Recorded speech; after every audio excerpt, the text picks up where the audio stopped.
चुनाव संग्राम की खास पेशकश दंगल में आपका स्वागत है।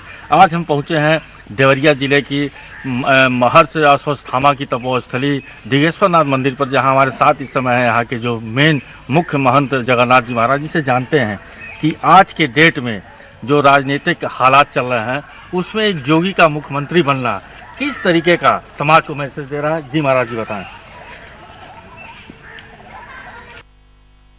संजय जी, आपको हमारा जय सीताराम।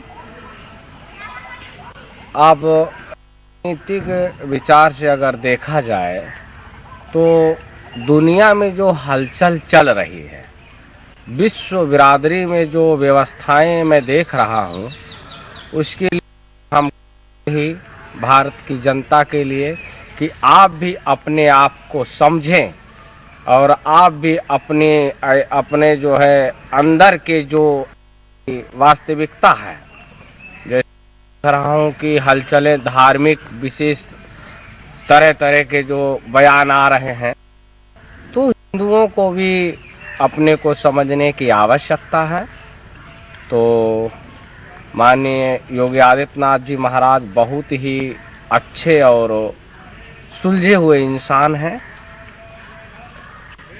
को पुनः सत्ता में लाना ये हमारे पूर्वांचल वासियों के लिए गौरव की बात होगी और काफ़ी अच्छा रहेगा।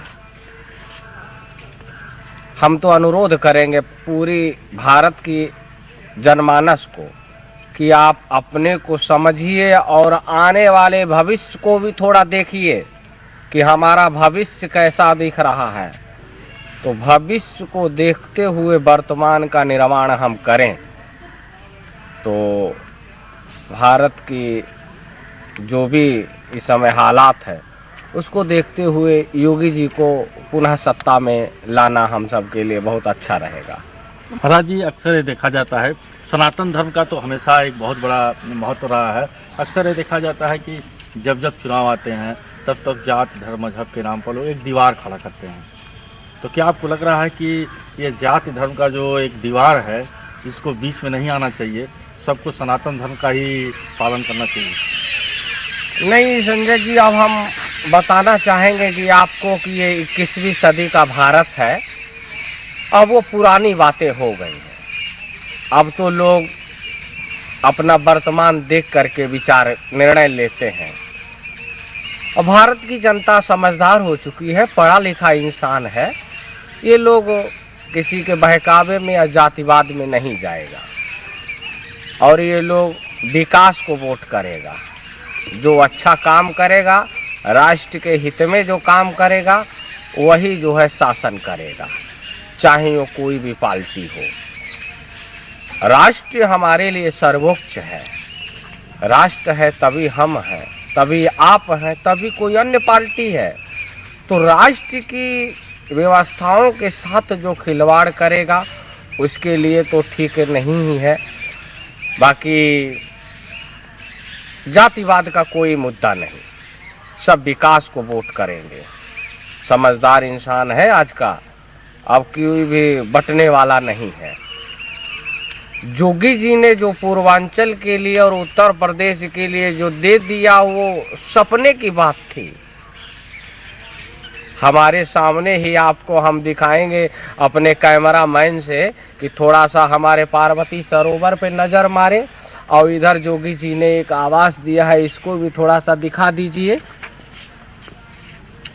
तो को जातिवाद का कोई यहाँ मुद्दा नहीं, अब तो विकास की बातें हैं और विकास को ही वोट किया जाएगा। एक आखिरी सवाल, जिस तरीके से जब जब चुनाव आता है, काफ़ी चुनाव आप भी देखे हैं, हम भी कवर करते आ रहे हैं, जब जब चुनाव आता है तो धनबल बाहुबल काफ़ी जोर आजमाइश करते हैं सत्ता पाने के लिए, और सत्ता पाते भी हैं, लेकिन अगर जो बात की जाए विकास की तो उसमें खरा नहीं उतरते हैं।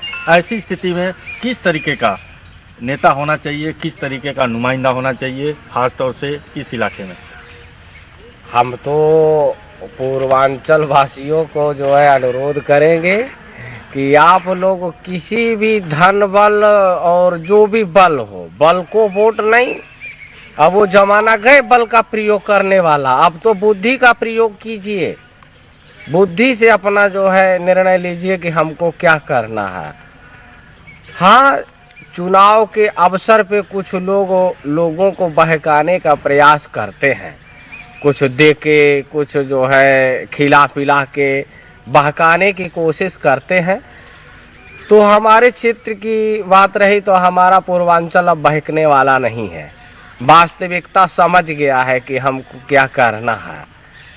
तो अब धन बल का कोई मतलब नहीं रहता है। सबको भगवान ने इस समय दिया है, कोई गरीब नहीं है कि किसी का पैसा उसको चाहिए, किसी की रोटी किसी को चाहिए।